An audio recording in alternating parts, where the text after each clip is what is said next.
You can do operations with sets, and Venn diagrams really help you visualize your sets. So let's take a look.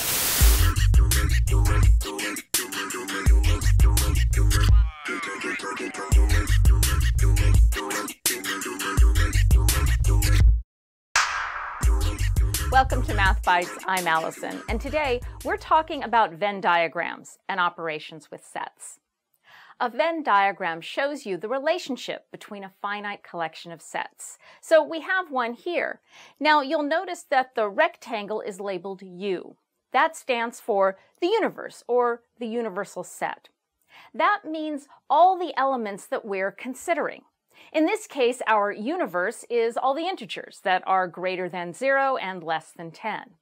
And the sets, in this case the set of odd integers and the set of even integers, are represented by the circles and labeled with the capital letters A and B. Venn diagrams are very useful for picturing concepts with sets.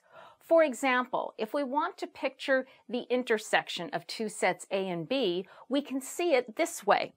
Now you can see that the shaded portion where the two sets cross, that would be the intersection. So it's a very good way to see what's happening with the sets.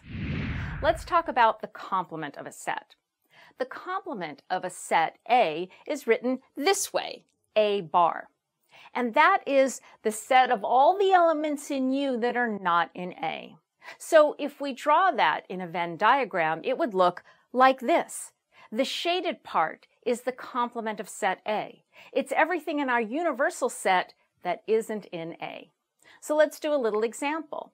Let's say that our universal set is equal to 1, 2, 3, 4, 5.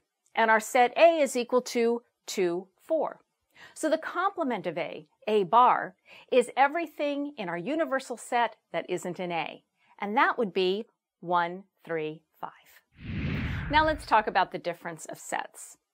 The difference of two sets A and B is written this way. And it's the set of all elements in A that are not in B. So if we drew that in a Venn diagram, it would look like this. The shaded part would be the difference. Now, the difference is also called the relative complement, everything in A that's not in B. So let's do a little example. Set A has the elements A, B, C, and set B has the elements B, D. So the difference of sets A and B, everything in A that is not in B, has the elements A and C. Let's talk about the Cartesian product of sets. The Cartesian or cross product of set A with set B is written this way, A cross B. And it's the set of all ordered pairs AB, where A is an element of set A and B is an element of set B. So let's do an example. In this case, our set A has the elements 1, 2, 3. And our set B has the elements M and N. So A cross B is equal to the set of ordered pairs.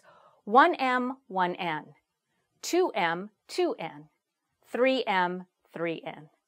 That is the Cartesian product of A with B in this case. When working with sets, don't hesitate to draw a diagram so you can visualize what's going on with your sets. Having a picture can really help. That's it for this episode of Math Bytes. If you like our videos, please subscribe to our channel. And if there's something you'd like to ask us, just send us an email. We're at contactmathbytes@gmail.com, and we'll see you next time.